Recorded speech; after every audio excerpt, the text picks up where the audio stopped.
कहते हैं कि ईमान बेचकर जो बेईमान होता है, आज की दुनिया में उसी का सम्मान होता है। हेलो दोस्तों, आज की हमारी कहानी का नाम है बेईमानी का फल।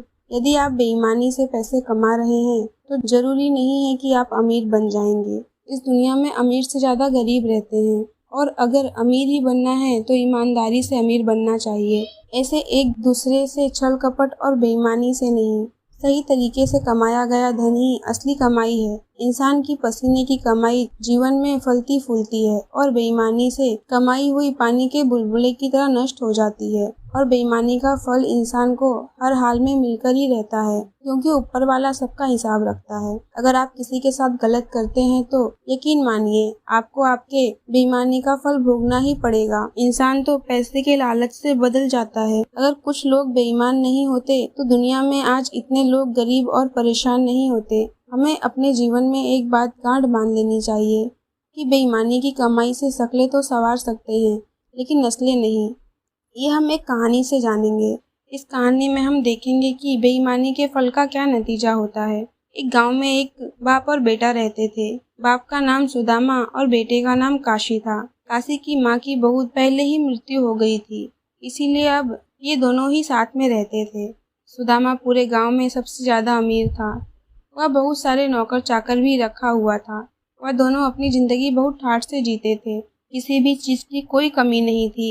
एक दिन किसी कारण से उसने अपना सारा धन दौलत खो दिया और गरीब हो गया। गरीब हो जाने के कारण उसके सभी रिश्तेदार और गांव वाले उसका मजाक उड़ाने लगे। इस पर वह दुखी होकर सोचा, जिस गांव में मैं ठाठ से अपना जीवन जी रहा था, जहाँ सभी सम्मान और इज्जत किया करते थे मेरी, वही आज मेरा मजाक उड़ा रहे हैं। कल तक जो सगे संबंधी मेरे लिए अपने प्राणों की बलि, अपने प्राणों की बाजी लगाने की बात किया करते थे, वे ही आज मुझे अपमानित करने में कोई कमी नहीं छोड़ते हैं। किसी ने सच ही कहा है कि इस दुनिया का सारा प्रेम और अपनापन केवल संपत्ति के कारण ही प्राप्त होता है। एक दिन काशी ने शहर से जाकर पैसे कमाने के बारे में सोचा, लेकिन उसके पास एक भी रुपया नहीं था कि वह शहर पहुंच सके। वह बहुत उदास हो गया। फिर उसे याद आया कि उसके पूर्वजों के द्वारा बनाई गई लोहे की एक बहुत विशाल तराजू रखी हुई थी, जिसे उसने अपने वंश की आखिरी निशानी समझकर बचा कर रखा था। काशी ने उस तराजू को अपने एक पड़ोसी के पास गिरवी रख दिया और शहर चला गया। काशी के शहर जाते ही उसे एक अच्छी सी नौकरी मिल गई और वह मन लगाकर काम करने लगा। भाग्य ने उसका साथ भी दिया और 1-2 साल में वह बहुत पैसा कमा लिया। जब वह बहुत पैसा जमा कर लिया तो उसने अपने गांव में ही अपना खुद का बिजनेस करने का सोचा और वह शहर से वापस गांव लौट आया।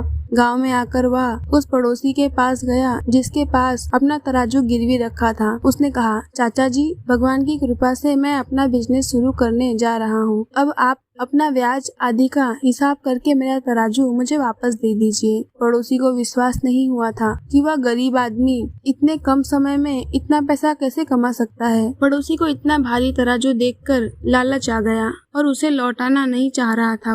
उसने अपना मन उदास करके कहा, काशी, तुमसे ब्याज क्या लेना, तुम तो मेरे परिवार के सदस्य जैसे हो, लेकिन मैं तुम्हारे सामने लज्जित हूँ। तुम्हारी तराजू की रक्षा मैं नहीं कर सका। उसे चूहों ने कुतर कुतर कर खा लिया। अब तो उसका एक टुकड़ा भी नहीं बचा है।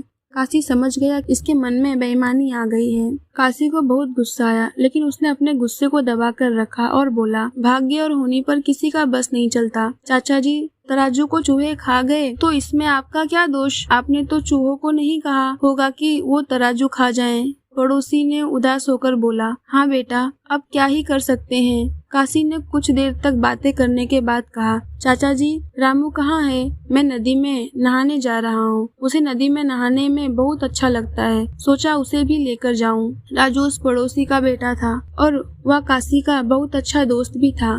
उस पड़ोसी ने अपने बेटे राजू को बुलाया और काशी के साथ नदी में नहाने के लिए भेज दिया। काशी और राजू नदी में नहाने के लिए चले गए। नहाने के बाद काशी ने राजू को एक गुफा में छिपा दिया और उसके द्वार को एक बड़े पत्थर से बंद कर दिया और वह अपने घर की ओर चल दिया। काशी को अकेला आता देखकर पड़ोसी डर गया और बोला, बेटा, राजू कहाँ है? काशी उदास होकर बोला, चाचा जी, मुझे माफ कर दीजिए, मैं राजू को बचा नहीं पाया। मैं नदी में नहा रहा था और राजू नदी के किनारे बैठा हुआ था कि एक चील आई और उसे उड़ाकर लेकर चली गई। मैं बहुत दूर तक उसके पीछे दौड़ा, लेकिन वह इतना तेज उड़ रही थी कि मैं उसका पीछा नहीं कर पाया। पड़ोसी गुस्से में बोला, तूने मेरे बेटे के साथ क्या किया? क्या चील इतने बड़े लड़के को लेकर उड़ सकती है भला? सीधे सीधे मेरे बेटे को लौटा दे, नहीं तो मैं तुझे राजा से दंड दिलाऊंगा। काशी बोला, देखिए जो सच है मैंने आपको बता दिया। अब आप राजा के पास जाना चाहते हैं तो जाइए, मुझे कोई दिक्कत नहीं है।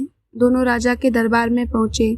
पड़ोसी ने सारी बात राजा को बताया। राजा उसकी बात सुनकर दंग रह गए और बोले, काशी, यह कैसे हो सकता है? चील इतने बड़े लड़के को उठाकर ले जाए, असंभव है। यह एक अनहोनी है, ऐसा कैसे हो सकता है? काशी बोला, महाराज, आजकल आपके राज्य में अनहोनी ही तो हो रही है, इसीलिए ऐसी घटनाएं घटेगी ही। जब लोहे के तराजू को चूहे खा सकते हैं तो चील क्या एक लड़के को लेकर उड़ नहीं सकती है? ये तराजू वाली क्या कहानी है? तभी काशी ने पूरी कहानी राजा को बताई। इस पर राजा ने गुस्से से बोला, बेईमानी किसी का भला नहीं करती, क्योंकि जब यह एक व्यक्ति के मन में उत्पन्न होती है तो अनेकों को बेईमान बना देती है। तुम्हें इस बेईमानी का फल मिलेगा। तभी पड़ोसी ने राजा से बोला, महाराज, मुझे माफ कर दीजिए, मुझसे बहुत बड़ी गलती हो गई है। मेरे अंदर बेईमानी का भूत सवार हो गया था, अब ऐसी गलती नहीं होगी। राजा ने उसे क्षमा कर दिया और बोला, तुम इसका तराजू लौटा दो और तुम इसके लड़के को लौटा दो। बेईमानी का फल की कहानी से हमें सीख मिलती है कि